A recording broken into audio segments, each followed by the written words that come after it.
We have a wonderful evening's entertainment lined up for you. 23.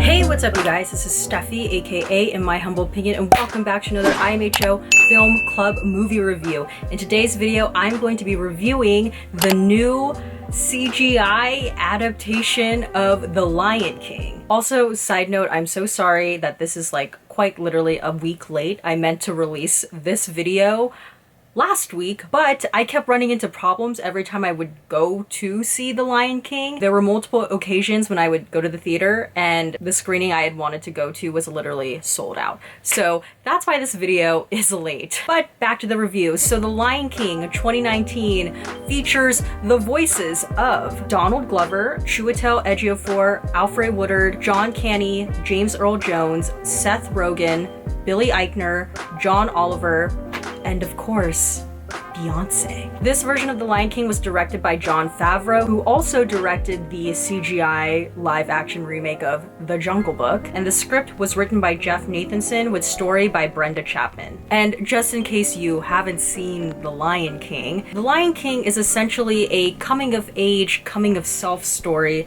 that follows a young lion named Simba who flees his home of Pride Rock after the murder of his father, Mufasa. As the story unfolds, Simba's beliefs are tested as he steps into who he was always meant to be, a Lion King. Alright, so as in all my movie reviews, I'm going to be talking about the pros, the cons, and then I'm going to be giving my overall rating at the very end. So here we go.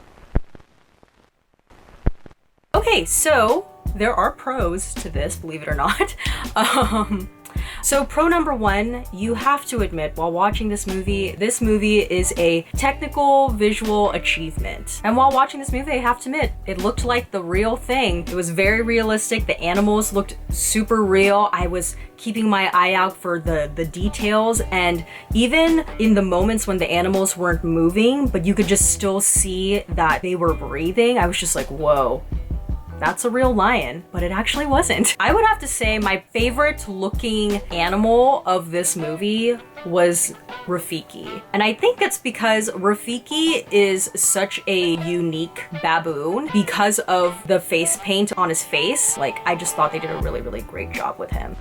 Alright, my second pro of this movie is the way that they played up the theme of the circle of life. So thematically speaking, of course, the idea of the circle of life is all about how everyone is interconnected in some way. And I just feel like this version of The Lion King did a really good job with exploring that idea in multiple ways. For instance, during the sequence of how Rafiki learned that Simba was still alive, you see a little piece of Simba's mane get lost in the wind, and then the wind somehow takes that piece of Simba's mane and carries it to a giraffe, which somehow ends up with a beetle, which then somehow ends up with an ant, and then you see the ant kind of crawl up a tree, and Rafiki picks up the little piece of the lion's mane, and he realizes it belongs to Simba, and that's how he learns that Simba is still alive. Circle of life, my friends. And that might arguably be one of my favorite sequences in this new version of The Lion King, simply because that was something that wasn't done in the original one. And as an aside, I feel like that's when any of these live action Disney animated films succeed, but especially in the case of The Lion King, is when they offer something new, when they show us something new, when they develop a certain story that wasn't really fleshed out in the original one. Whenever these live adaptations actually present the audiences with something they hadn't seen before, I feel like that's when they succeed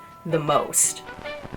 Alright, my third pro to this movie is, of course, Timon and Pumbaa. A lot of people are actually saying that Timon and Pumbaa stole the show. I will say Timon and Pumbaa, who are voiced by Seth Rogen and Billy Eichner, they bring such life to these animals. Because they're so animated in the way that they read their lines for Timon and Pumbaa, it really added a lot of character and personality to animals that look really real. I love that moment in the movie when Timon and Pumbaa introduce Simba to where they live, and Simba's like, oh, I'm hungry, I want to eat meat. And then the other animals are like, uh-oh. I thought that was so funny. Again, something that they didn't do in the animated one, but because this was brand new, it just really stuck out in a positive way.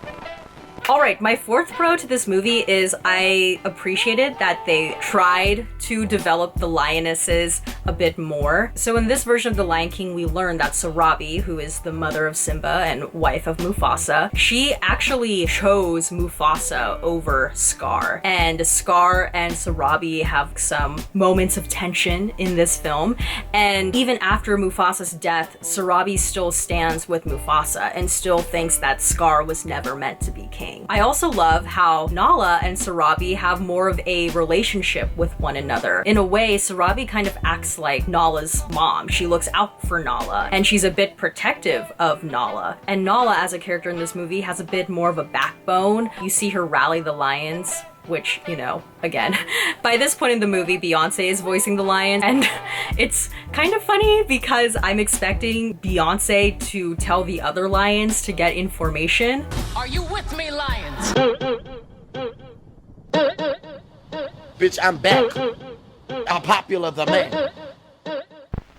And my fifth pro of this movie, now it is a pro, but also kind of is a con, which I'm gonna get into later, but whew, that version of Can You Feel the Love Tonight? Now let me say this, I honestly don't remember what was happening on screen during the Can You Feel the Love Tonight sequence. Like, they quite literally could have shown like the animated version of The Lion King while playing Beyoncé and Donald Glover's version, and I would have not noticed because that's how distracted I was by how good the song sounded. Does Beyoncé steal the show from Donald Glover in this moment?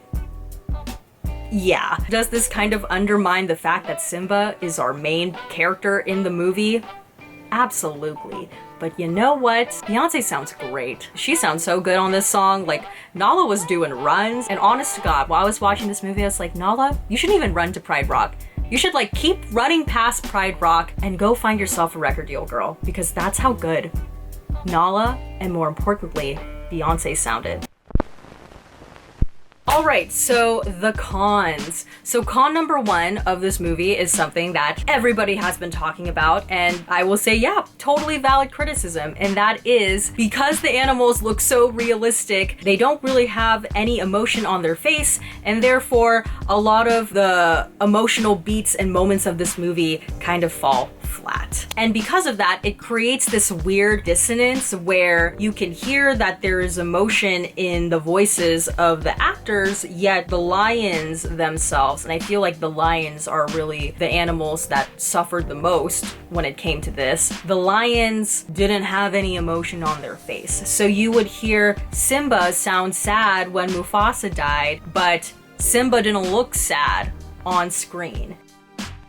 Okay, my second con to this movie is the fact that there were some iconic cinematography moments that were missing in this version. And here's the thing, it's like a good chunk of this version of The Lion King is very, very similar to the 94 version. They're creating the same sort of shots. Characters are literally reciting lines in the same way that they recited them back in the original one. So my thinking is, if you're going to essentially copy what was done in 94, why aren't you taking some of the most iconic moments, cinematography-wise, from that 94 version? For me, that quick zoom-in shot to Simba's face when he realizes, oh crap, I'm screwed, a stampede is coming. That moment was gone from this version of The Lion King. The sequence of Mufasa's death is such an iconic moment, so for you to kind of play with the original formula that works so well was a weird choice. Okay, my third con to this movie, and this might be a bit of a controversial con, is the vocal style of the songs. So let me just say, I think everybody honestly sounds really, really good when they sing. So this isn't a question of can they or can they not sing. Yes, everybody can sing. However, the version of the songs in this movie kind of felt like the versions of the songs that would be sent to radio, or the versions of the songs that would be featured on disc 2 of a double disc release of the Lion King soundtrack. Let me put it like this, okay? So in the animated version of Mulan, Mulan's iconic song is Reflection. In the movie, that version of the song was sung by Lea Salonga. Musical theater, Broadway, legend Lea Salonga. But you also had a version that was sung by Christina Aguilera, and that was more of a pop version that was sent to radio. Both versions of the songs are great, but both of them serve a different purpose, and both of them sound different. So imagine if I'm watching Mulan, and Mulan is about to have her big singing moment, she suddenly starts to sound like Christina Aguilera. That really wouldn't make sense, right? Another random example would be in The Prince of Egypt, when the characters have their When You Believe moment. It would be really weird if suddenly those same animated characters started to sound a lot like Whitney Houston and Mariah Carey. That wouldn't make a lot of sense. And that's kind of what happened here with The Lion King. And I'm kind of like backtracking here because I did like Can You Feel the Love Tonight, like as a song, but I will totally say because Beyoncé was just in her full Beyoncé-ness, it was very distracting. It just completely took me out of the movie. I think in general, when a character has a moment where they get to sing, the way you sing the song has to be led from a character's perspective. It has to come from the character's emotional point of view. That can't be a moment where the singer gets to show off their vocal chops. You still have to stay in character more or less when you are singing these songs. And I felt like when it came to the way that these songs were performed, they weren't approaching it from that perspective. They were more so approaching it from, I want to sound really, really great.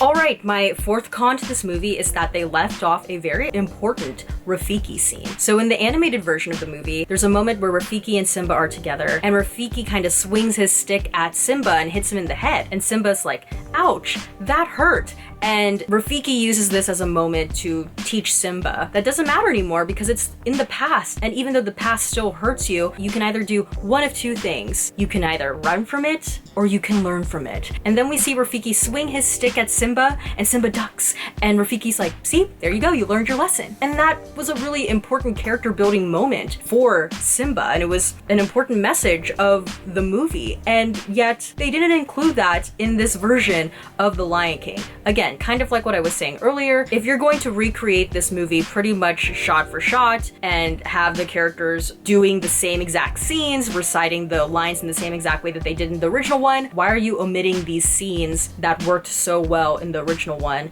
and also were just really important to serving the overall narrative? So my overall rating for this movie is